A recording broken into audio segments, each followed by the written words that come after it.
हमारे साथ इस वक्त सीधे सचिन पायलट कांग्रेस पार्टी के वरिष्ठ नेता जुड़ रहे हैं।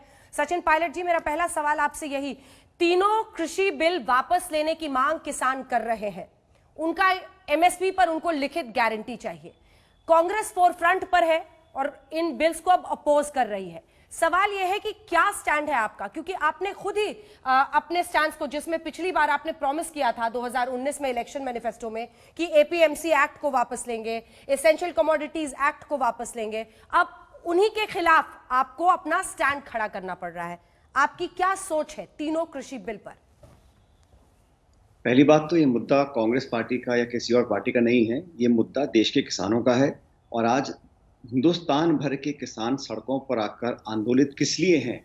ये 3 कृषि कानून जो संसद में बहुमत के आधार पर पारित किए गए थे, अगर उस समय चर्चा करते राज्य सरकारों से, किसान संगठनों से, तो आज ये हालत नहीं देखने पड़ते। 8 दिन हो गए हैं।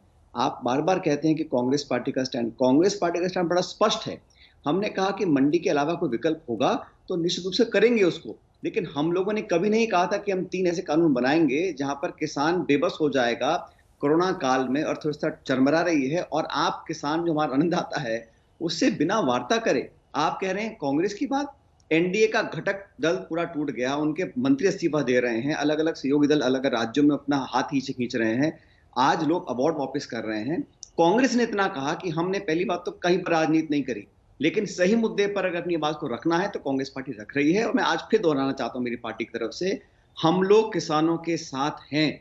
उनकी जो मांगे हैं सरकार को माननी चाहिए। और बहुत देर करी चर्चा करने में, लेकिन अब चर्चा सार्थक हो, इस बार पूरा हिंदुस्तान देख रहा है कि किसान जीतेगा या ये केंद्र सरकार की जिद जीतेगी। आज बातचीत हुई कैप्टन अमरिंदर की गृह मंत्री अमित शाह से, जिसके बाद बाहर आकर उन्होंने कहा, किसानों से अपील की बल्कि सचिन जी, कि वो जल्द से जल्द सुलह की तरफ बढ़े, राष्ट्रीय सुरक्षा को भी खतरा बताया। कौन सा राष्ट्रीय सुरक्षा है इस आंदोलन से? राष्ट्रीय सुरक्षा को खतरा है इस आंदोलन से? आपको नहीं लगता इस देश में जो 2/3 जनसंख्या हमारी कृषक जमीन से जुड़ी हुई है, वो सड़कों पर हैं, वो अपने आप को अनाथ महसूस कर रहे हैं, रास्ते जाम हैं, दिल्ली को घेर लिया गया है, 8 दिन से ऐसी स्थिति बनी हुई है। क्या किसी को अंदाजा नहीं था कि किसान इतने भयभीत, इतने विचलित, इतने आक्रोशित हो सकते हैं? किसी ने कोई चर्चा नहीं करी। और उन्होंने कहा कि बिल्कुल सही कहा, देश की राजधानी पर जब किसान गांधीवादी तरीके से अपना धरना देकर बैठे हैं तो कौन कहेगा हम सुरक्षित हैं? ये बात आंतरिक या अंतर्राष्ट्रीय सुरक्षा की नहीं है, ये बात विश्वसनीयता की है, ये बात लोगों के जहन में विश्वास पैदा करने की है। आज भी जो एमएसपी की बात कर रहे हैं, और सुनिए, आप बार बार अपने चैनल में बोलते हैं मिनिमम सपोर्ट प्राइस, मतलब जो किसान का खाद, बीज, मेहनत, तेल, बिजली, पानी है, उस पर कम से कम इतनी मिलनी चाहिए। ये मैक्सिमम रिटेल प्राइस नहीं है। तो एमएसपी अगर कोई मांग रहा है, किसान लिखित में आश्वासन चाहते हैं, कानून में एक चौथा कानून बनाना चाहिए कि एमएसपी पे खरीद होगी। नहीं तो क्या होगा धीरे धीरे कि मंडी के बाहर व्यापार फैलेगा, मंडी निपट जाएंगी 2-4 सालों के बाद, और किसान 2-5 पूंजीपतियों के लिए मोहताज हो जाएगा अपनी खरीद करने के लिए।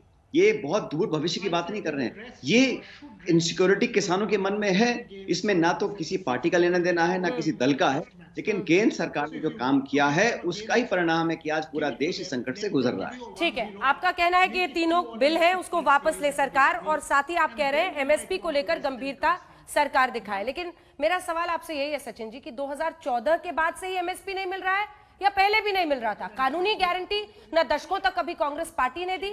ये सरकार अपनी तरफ से जो बात कह रही है कि हमने एमएसपी से कोई छेड़छाड़ नहीं की है, 2014 के बाद ही एमएसपी नहीं मिल रहा किसानों को या पहले मिल जा रहा? इतना नासमझ किसी को समझना नहीं चाहिए।